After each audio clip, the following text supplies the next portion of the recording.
తెలంగాణ కాంగ్రెస్ తరపున జాతీయ నాయకత్వానికి కృతజ్ఞతలు తెలియజేస్తున్నామని సిడబ్ల్యూసీ సమావేశాలు ఇక్కడ ఏర్పాటు చేయడం తెలంగాణకు ఎంతో కీలకమని టీపీసీసీ చీఫ్ రేవంత్ రెడ్డి అన్నారు.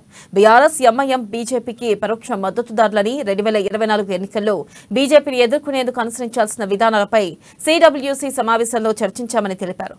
తాజ్ కృష్ణలో ఆయన మీడియాతో మాట్లాడారు. సాయంత్రం జరిగే విజయబేరిలో సోనియా గాంధీ గ్యారంటీలను ప్రకటిస్తామన్నారు. ఇక బోయినపల్లి రాజీవ్ గాంధీ నాలెడ్జ్ సెంటర్ కు సభలోనే శంకుస్థాపన చేస్తారన్నారు. తెలంగాణ ఇస్తామని ఇచ్చిన మాటను నిలబెట్టుకున్నట్టే ఇవాళ విజయబేరిలో ఇవ్వబోయే గ్యారంటీలను కాంగ్రెస్ అమలు చేస్తుందని స్పష్టం చేశారు.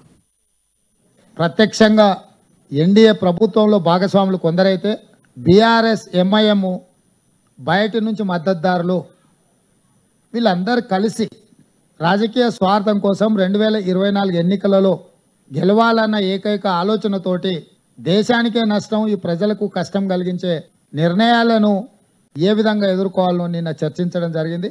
ఈరోజు 2024 ఎన్నికలతో పాటు ఈ నవంబర్, డిసెంబర్లో జరగబోయే 5 రాష్ట్రాల ఎన్నికలకు సంబంధించిన కార్యాచరణను కూడా నిర్ధారించుకోవడం జరుగుతుంది. అదేవిధంగా సాయంత్రం 4 గంటలకు రాజీవ్ గాంధీ ప్రాంగణం, తుక్కుగూడ మహేశ్వరం నియోజకవర్గం, రంగారెడ్డి జిల్లాలో విజయబేరి సభను నిర్వహిస్తుంది తెలంగాణ కాంగ్రెస్ పార్టీ.